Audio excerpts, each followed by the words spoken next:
My wife had a 3-year emotional affair, then told our kids I was cold, controlling, and never home. They stopped hugging me. Stopped talking. I almost believed I was the villain, until her sister sent me screenshots of her texts. He's my escape, my soulmate. Divorce came fast. I got full custody. Now she's texting, can we please do a family birthday for the kids?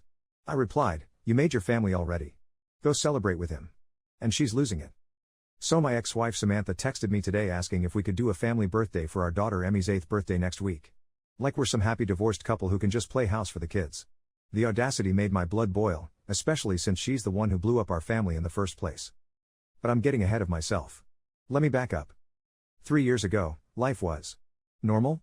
Samantha, 34F, and I, 36M, had been married for 12 years. We had Emmy, now 8, and Lewis, now 10, a decent house in the suburbs, the whole American dream package. I worked in IT consulting, which meant long hours sometimes, but it paid well enough for Samantha to work part-time at a local marketing firm she loved. Were we perfect? Hell no. What couple is after 12 years? But I thought we were solid. We had our routines, our inside jokes, our weekend family pancake breakfasts. The kids were happy, healthy, doing well in school. Samantha seemed content with her job, her book club, her yoga classes. Looking back now, I can see the signs I missed. But at the time? I was just living my life, trying to be a good husband and dad. It started small. Samantha began staying later at work, having more client dinners and team building events. She got a new phone and became oddly protective of it. When I'd ask about her day, her responses got shorter, more vague. How was work, babe? Fine. Busy. That new client still giving you trouble? It's handled.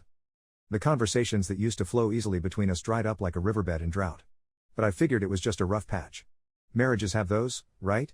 Then came the first major incident that should have been my wake-up call.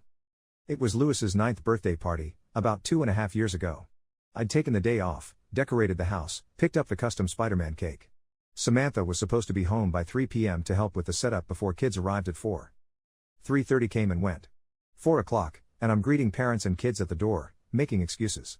Samantha's running a bit late, work emergency, you know how it is. She finally showed up at 4:45, during cake time, claiming her meeting ran over. But here's the thing that stuck with me, she wasn't stressed or apologetic like someone who'd just rushed from work. She looked glowing. Happy. Like she was coming from somewhere that made her feel good. Lewis was disappointed but tried not to show it. That broke my heart more than Samantha's lateness. Mom, you missed the magic show, he said when she hugged him. I'm so sorry, sweetie. Mommy had to work. But we'll do something special, just you and me, okay? At the time, I thought she was trying to make up for missing the party. Now I know she was overcompensating for her guilt. Over the next year, things got progressively worse. Samantha became distant, irritable, always on her phone. She started picking fights over stupid stuff. I left dishes in the sink, I didn't fold the laundry right, I was working too much, ironic, considering. But the worst part was how she started talking to the kids. It was subtle at first. Little comments here and there. Daddy's always working, isn't he? That's why Mommy has to do everything around here. I wish Daddy would spend more time with us instead of always being on his computer. Daddy doesn't understand what it's like to juggle everything like Mommy does. I started noticing the kids pulling away from me. When I'd come home from work, they'd barely look up from their tablets. When I'd suggest weekend activities, they'd prefer to stay home with Mom. Emmy stopped running to greet me at the door. Lewis stopped asking me to help with his homework. I tried to talk to Samantha about it. I feel like the kids are getting distant. Maybe we should plan more family activities? Well, maybe if you were home more, they'd feel closer to you. I'm working to provide for our family. You know that. There's more to being a father than just bringing home a paycheck, Daniel. Every conversation became a minefield. I started second-guessing myself constantly. Was I really that absent? That cold? I began working from home more, trying to be more present, but it felt like nothing I did was good enough. The breaking point came during Emmy's school play last spring. She was playing a flower in the kindergarten production of The Secret Garden. I blocked out the entire afternoon, confirmed with Samantha multiple times that it was at 2 p.m. on Thursday. I showed up at 1:45, found a good seat, had my phone ready to record. 2 o'clock came and went. No Samantha. I texted her, called her, nothing. The play started, and there's my little Emmy on stage, scanning the audience. I could see her face fall when she spotted me sitting alone. After her scene, she kept looking toward the door, waiting for Mommy to show up. Samantha never came. After the play, I took Emmy for ice cream, trying to make up for Samantha's absence. Emmy was quiet, picking at her sundae. Daddy, why didn't Mommy come? She had to work, sweetheart. She really wanted to be here. She's always working now. Just like you used to. That hit me like a truck. Used to? Yeah, before you started staying home more. Now mommy's always busy and you're always here. It's weird. Kids see everything, don't they? When we got home, Samantha was there, looking frazzled and making a big show of being upset about missing the play. I'm so sorry, baby. Mommy's meeting went long and there was traffic but Emmy just shrugged and went to her room. The damage was done. That night, after the kids were asleep, I confronted Samantha. Where were you today? I told you, I had a client meeting that ran over. For 3 hours? Emmy's play meant everything to her. Don't you think I feel bad enough? These things happen, Daniel. Not everyone can work from home whenever they want. That's not fair and you know it. I've been trying to be more present because you said, oh, so now it's my fault? I'm the bad guy because I have to work to support this family too? We went to bed angry. It was becoming our default. What happened next was the most insidious part. Samantha began a campaign, and I can only call it that now, to turn the kids against me completely. She'd stage conversations for them to overhear. I don't know what's wrong with your father lately. He's become so controlling. Daddy doesn't seem to care about family time anymore. All he does is work or stare at his computer. I'm trying to hold this family together, but it's hard when one person doesn't want to participate. She'd make plans with the kids without including me, then act surprised when I felt left out. Oh, we're going to the zoo Saturday. I thought you'd want to work anyway. The kids and I are having a movie night. You can join if you want, but you always say these movies are stupid. She started undermining my parenting decisions. When I'd say no to something, she'd swoop in as the understanding parent. Well, Daddy said no, but maybe we can work something out. When I'd try to discipline the kids, she'd intervene. He's just tired, Daniel. Maybe ease up a little? By last summer, my own children barely tolerated me. Emmy would squirm when I tried to hug her. Louis would roll his eyes when I spoke. They'd light up around Samantha but become reserved and distant around me. I felt like a stranger in my own home. The worst part? I started believing it was my fault. Maybe I was cold and controlling. Maybe I had been absent for too long and this was the consequence. Maybe Samantha was right and I was the problem. I suggested marriage counseling. Samantha agreed, but then always had reasons why she couldn't make the appointments. Work emergency, sick friend, car trouble, there was always something. Everything changed 3 months ago with a single text message. It was from Samantha's sister, Jess. We'd always gotten along well, and she'd been noticeably quiet during family gatherings lately. The text just said, "Call me. It's important." When I called her, she was crying. "Daniel, I can't do this anymore. I can't watch what she's doing to you and the kids." "What are you talking about?" "Samantha's having an affair. Has been for almost 3 years. And she's been saying terrible things about you." My world tilted. "What kind of things?" "I have screenshots. I'm sending them now. I'm so sorry, Daniel. I should have told you sooner." My phone started buzzing with incoming messages. Screenshot after screenshot of text conversations between Samantha and Jess, and between Samantha and her affair partner, a guy named Aiden from her work. The messages were damning. Samantha to Aiden, "He's my escape, my soulmate. I've never felt this alive." Samantha to Aiden, "Daniel is so boring. No passion, no spontaneity. He's like a robot that pays bills." Samantha to Aiden, "The kids are starting to see what I mean about their father. It's sad, really." Samantha to Jess, "I'm laying the groundwork. The kids need to understand that Daniel isn't the man they think he is." Samantha to Jess, "By the time I'm ready to leave, they'll want to come with me. They're already pulling away from him." Samantha to Aiden, "I told Emmy that Daddy doesn't like her artwork. She stopped showing him her drawings. It's working." Samantha to Aiden, "Louis asked why Daddy seems sad all the time. I told him some people just aren't meant to be family men." There were dozens more. 3 years worth of messages detailing not just the affair, but Samantha's systematic campaign to destroy my relationship with my children and make me the villain in my own family story. I sat in my car in an empty parking lot and cried for an hour. I spent 2 days planning my approach. I consulted a lawyer, gathered evidence, and prepared for war. When I confronted Samantha, I didn't beat around the bush. "I know about Aiden." The color drained from her face. "I don't know what you're talking about." I showed her the screenshots. Watched her face cycle through denial, anger, and finally resignation. "How long have you known?" "Does it matter?" 3 years, Samantha. 3 years you've been cheating on me and poisoning our children against me." "It's not what you think. It's exactly what I think.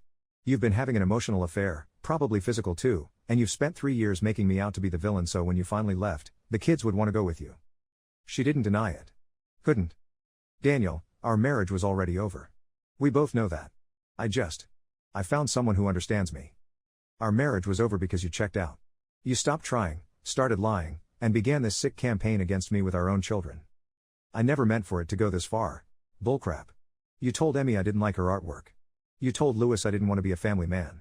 You missed their school events to be with your boyfriend and then blamed me for being absent. That night, I sat the kids down. Kids, Mommy and Daddy are going to get divorced. Emmy started crying immediately. Lewis just stared at me. Is it because Mommy's always mad at you? Lewis asked. Out of the mouth of babes. Sometimes grown-ups realize they're not right for each other anymore. But Daddy wants you to know that I love you both more than anything in the world, and that will never, ever change. Will we still live here? Emmy asked. We'll figure it out together. But no matter what happens, you'll always be my kids and I'll always be your dad. Samantha tried to do damage control, but it was too late. I'd already filed for divorce and my lawyer was a shark.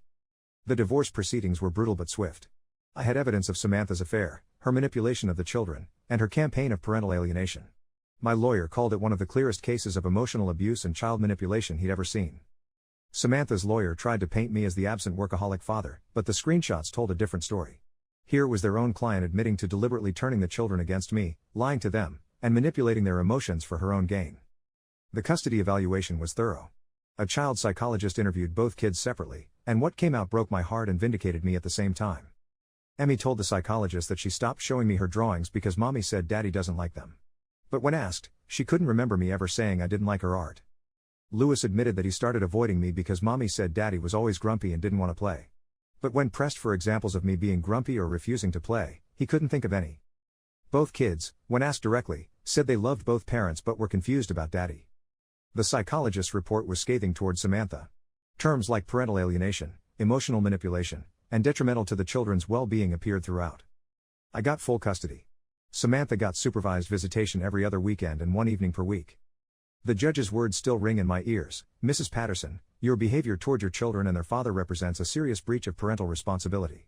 You have prioritized your own desires over your children's emotional well-being and attempted to destroy their relationship with their father. This court will not reward such behavior. Samantha was devastated. She'd expected to get the kids and for me to pay child support while she started her new life with Aiden. Instead, she got a tiny apartment, supervised visits, and a requirement to attend co-parenting classes. Oh, and Aiden? Turns out he wasn't as committed to being a stepdad as he was to being Samantha's escape from reality. He disappeared pretty quickly once Samantha's life imploded and she wasn't the carefree work girlfriend anymore. The first few months after the divorce were tough. The kids were confused, angry, and dealing with a lot of conflicting emotions. But slowly, without Samantha's constant poison dripping in their ears, they started coming back to me. It began with small things. Emmy asked me to help her with a school project. Lewis wanted me to teach him to ride his bike without training wheels. They started hugging me goodnight again. We went to family therapy together, something Samantha had always refused to do. The therapist helped the kids understand that they'd been caught in the middle of adult problems that weren't their fault. Emmy, bless her heart, asked me one day, Daddy, did you really not like my drawings? Sweetheart, I love everything you create. You're so talented and creative. Why would you think I didn't like them? I don't remember. I think I got confused. Kids are resilient. They bounced back faster than I expected once the toxic influence was removed from their daily lives. Which brings us to today. Samantha's text about Emmy's birthday party. For context, Samantha's supervised visits haven't been going well. She's bitter, inconsistent, and the kids have started asking to come home early. Last weekend, Emmy had a meltdown during their visit because Samantha spent the whole time on her phone, probably texting whatever new guy she's found to fill the Aiden void. The supervised visit coordinator noted that Samantha seems more interested in complaining about me than actually engaging with the children. So when she texted asking for a family birthday party, I saw red. Her exact message, hey, can we please do a family birthday for Emmy next week? I know things have been hard, but she's only going to be 8 once. Maybe we could put aside our differences for one day? For the kids? I stared at that message for a long time. The manipulation was still there, subtle but present. Put aside our differences, like she hadn't spent 3 years systematically destroying our family. For the kids, like she hadn't used the kids as weapons against me. My response was simple, you made your family already. Go celebrate with him. She called me immediately, crying and screaming. How can you be so cruel? She's my daughter too. And you should have thought about that before you spent 3 years trying to turn her against me. I'm trying to make things better. I want to be a good mother. You have 2 hours every week and every other weekend to be a good mother. Use that time. Daniel, please. I know I made mistakes, but can't we move forward? For Emmy's sake? You didn't make mistakes, Samantha. You made choices. You chose Aiden over your family for 3 years. You chose to manipulate and lie to our children. You chose to try to destroy their relationship with me. These weren't mistakes, they were calculated decisions. She hung up on me. Then came the barrage of texts. You're being vindictive and cruel. The kids will remember how you kept us apart. I'm their mother. They need me. You're turning them against me now, just like you said I did to you. That last one made me laugh. The projection was incredible. I screenshot all of her messages and sent them to my lawyer and the supervised visit coordinator. The manipulation continues, but now I recognize it for what it is. Emmy's birthday party is this Saturday. It's going to be small, just a few friends from school, my parents, and my sister's family. We're having it at a local indoor play place because Emmy loves the climbing structure there. Samantha will get her regular supervised visit that weekend, where she can give Emmy her present and celebrate in her own way. The kids are doing well. Really well. Lewis made honor roll this quarter and joined the school soccer team. Emmy is thriving in her art classes and made a new best friend named Sophie. They still love their mom, and I encourage that. I've never said a bad word about Samantha to them, despite everything she did. But they're also not being manipulated anymore, and the difference is night and day. They laugh more. They're more relaxed. They don't seem to be walking on eggshells, trying to manage adult emotions they shouldn't have to handle. Emmy asked me yesterday if she could invite Mommy to her real birthday party, and I explained gently that Mommy has her own special time with her, and this party is for our family and friends. That's okay, Daddy. Mommy seems sad a lot when we see her anyway. Kids see everything. Samantha's still texting occasionally, trying different approaches. Sometimes she's apologetic and wants to work together for the kids. Sometimes she's angry and accusatory. Sometimes she tries to make me feel guilty about keeping our family apart. But I see it all clearly now. It's the same playbook she used during our marriage: manipulation, guilt, gaslighting. The only difference is that now I recognize it and don't engage. My response is always the same: please discuss any issues with the kids during your supervised visits or with the coordinator. The supervised visit coordinator told me last week that Samantha spends most of her time with the kids complaining about me instead of focusing on them. She's creating the same toxic environment that led to this situation in the first place. Lewis asked me after their last visit, "Daddy, why does Mommy always seem mad at you?" Sometimes when people are unhappy with their own choices, they blame other people instead of looking at themselves. It's not your job to worry about that, buddy. I just want her to be happy when we see her. That broke my heart. These kids shouldn't have to manage their mother's emotions. I'm not the same man I was 3 years ago. I'm stronger, more confident, and I trust my instincts now. Samantha's manipulation made me doubt everything about myself, but the truth has a way of setting you free. The kids and I have our routines now. Sunday morning pancakes, I learned to make them from scratch. Homework help every evening. Weekend adventures to parks, museums, or just the grocery store together. Emmy's artwork covers our refrigerator and half the kitchen wall. Lewis practices soccer in our backyard while I cheer him on. We have movie nights and game nights and lazy Saturday mornings. It's not the family I thought I'd have, but it's the family we've built together from the ashes of Samantha's destruction. I've even started dating someone, Lisa, a teacher I met at Lewis's soccer practice. She's kind, straightforward, and most importantly, she adores my kids. When I told her about the divorce and custody situation, she said, "It sounds like you're an amazing father who protected his children from a toxic situation." We're taking it slow, but it's nice to have someone in my life who appreciates rather than undermines me. You know what the best part of all this is? Last night, Emmy crawled into my lap while I was reading and said, "Daddy, I'm really excited about my birthday party." Yeah? What are you most excited about? That all the people who love me will be there. Mommy loves you too, sweetheart, even though she can't come to this party. I know. But she's different now. Sad. You're happy, Daddy. I like when you're happy. That's my real victory. Not winning custody, not proving Samantha wrong, not even the vindication of the truth coming out. My victory is that my children feel safe and loved and can see that their father is genuinely happy to be their dad. Samantha texted again this morning, "I hope you're happy. You've destroyed our family." I didn't respond, but if I had, I would have said, "I didn't destroy our family. I saved what was left of it." Emmy's party is tomorrow, and it's going to be perfect. Not because everything is exactly as I planned it 3 years ago, but because the people who will be there are the people who choose to show up for these kids every day. And sometimes, that's the family you end up with, not the one you married into, but the one you build with love, consistency, and truth. Samantha made her choice when she chose Aiden over her family. She made her choice when she chose manipulation over honesty. She made her choice when she chose to hurt her children to hurt me. Now she gets to live with those choices. And we get to live with ours. Update: Emmy's party was amazing. She had the biggest smile on her face the entire time, and all I could think was, this is what childhood should look like. Joy without manipulation. Love without conditions. Family without poison. Worth every battle we fought to get here.